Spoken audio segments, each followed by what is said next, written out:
So, recently I watched a video on YouTube about whether Windows or Linux was actually better than Windows. And the YouTuber who actually put the video in was telling a bunch of stuff that actually was untrue, and I just wanted to actually set the record straight about what the truth was. So, here we go. In the video, he pointed out several myths and things that were basically untrue. One thing he was pointing to, and I want to cover, is that Windows works on brand new hardware right out of the box, and basically you don't have to install any drivers or anything else. Everything just works perfectly, and there you go. And with Linux, it doesn't work because it doesn't like new hardware, and it only works on older hardware, and you can only use it on older hardware, that sort of thing. Another thing he pointed out was that Linux basically has no software whatsoever, and if you want to use software or programs, then you have to use Windows. Something else he pointed out was viruses, and Linux get viruses very easier than Windows does, and you should want to use Windows there because viruses. And games that you can't do any games well on Linux whatsoever because you had to do a bunch of configuration and in order to actually get the games to work, and there are no games available for Linux, so you had to use Windows for games.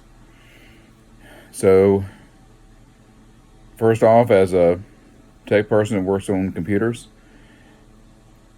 most of the time if you get Windows, you're getting a computer that has Windows pre-installed, which what they have done is they've already installed all the drivers that you'll need for that computer.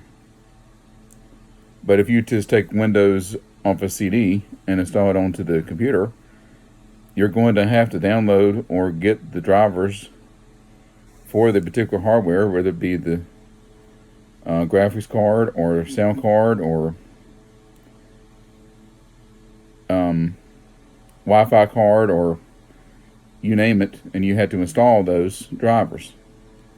Same thing about Linux. If you have brand new software that just came out last week, or hardware, whether it came out last week, it may not work on everything out of the box. You will have to get drivers that actually work for it. Of course, with the newest kernels, it's taking care of a lot of that, so you don't have to worry about it.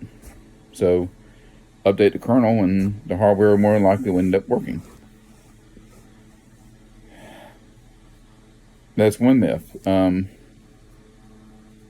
So out of the box, if you install Linux from the CD or what have you, a lot of times then it's going to support a lot of hardware, and you don't have to worry about getting a bunch of drivers because it'll do all that automatically.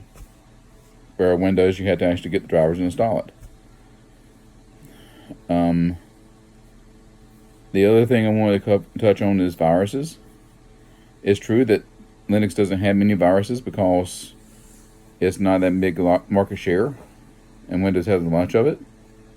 But the issue is with Linux is that since it is a user operating system, which means the user has to initiate the install of all programs, including viruses, the user would have to first go to a website that has a program that's actually the virus, download it, and install it. It's not going to install automatically. It's not going to be packaged in with a different program, that sort of thing, and install automatically. It doesn't do that on Linux. The other thing is software. It's true that if you only want Windows software, all Windows software is not going to be able to run on Linux. However, there is a bunch of free software out there that does just about as good a job, if not better, than a bunch of the main brand applications. So you have to ask yourself if you want to use something other than Windows, do you absolutely need the Windows programs? Most of the time, you don't need those. You can just use the open source and be fine with it.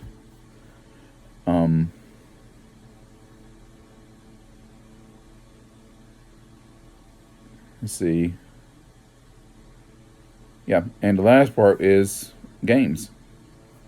Well, it may have been true about 5 years ago that you want to play a game on Linux, you couldn't play games because there was no games available for it, and the Steam games that were available were like decades old, and you couldn't run any Windows games on there. And if you want to do any gaming on it, you needed Windows because you couldn't use Linux. And if you were going to try to use Linux for it, you had to do a bunch of customization and a bunch of tweaks in order to get it even run.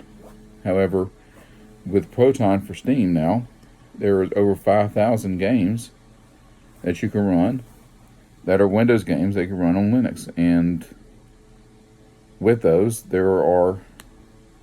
it works out of the box, basically. So you install the game and you run the game and it runs perfectly. You don't have to do any tweaks or stuff like that to get it run. There are about 1,000 more games that actually will work on Linux and requires a little bit of tweaks in order to run. And they have all the stuff there in order to get it running. And of course, there are a few that will run, but you have to do a bunch of stuff in order to do. However, it's estimated in another year or so that most, if not all, of the games will be available for Linux, and you don't necessarily need Windows in order to run those. In fact, most of the titles people use are part of the 5,000 that actually work very well. And as one other YouTuber pointed out, you can use Play on Linux and actually install other games and stuff like that don't even work on Windows 10 because it's not compatible. But you can get it working on Linux if you want that. So, is Linux better than Windows? Well, Linux has a lot of things going for it, and it does have a few downfalls. Same token, Windows has a few things going for it, and it also has a few downfalls. Most people that switch over to Linux from Windows are upset because of all the bloat in Windows 10, or getting the ads in there for the Windows 10 Home if you buy a computer with that on there, or the other games like Candy Crush and things like that, or the telemetry of sending all the information to Microsoft, things of that nature. If you don't mind that, if you don't care for that, that they do that, and you want to use Windows.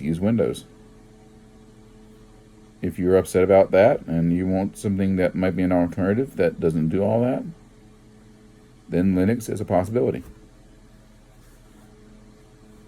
There is help from the forums, and depending on what flavor you get, you can get a lot of help with Linux. So I'm not going to say one's better than the other, but Linux is a viable alternative if you want to switch from Windows. And I don't like people giving inaccurate information about any operating system. It's just not true. Windows has issues. Far be it. You have to, if you want to get the stuff working and you have a computer that didn't have Windows on it originally, or if you had a computer that has Windows 7 on there, and you try to install Windows 10, and you had to go out and actually find the drivers from all the different hardware, and then you have to download those drivers, and you have to install those drivers, and then you have to configure it and all that. And with Linux, my expression is that, okay, so the Wi-Fi may not work, but the Ethernet does. So all you do on Linux is you go to the additional hardware section. It tells you there's an update for the Wi-Fi driver. You click on install, and you're done. All it is to it. Some printers don't work with Linux. Most printers do. So if you wish to go over to Linux, the best thing to do is to do a check on the compatibility of the hardware. If the system you have is compatible and the printers you use are compatible and the other stuff that you use is compatible, then there's no worries. If the printer you use is not compatible and the hardware you use is not compatible, then you might want to stick with Windows until that compatibility issue is resolved. So it's up to the user. It's not up to anybody that's on YouTube to tell a person one thing is better than the other. And it's also not good to have bias if one's trying to point out differences. And that's all I had to say.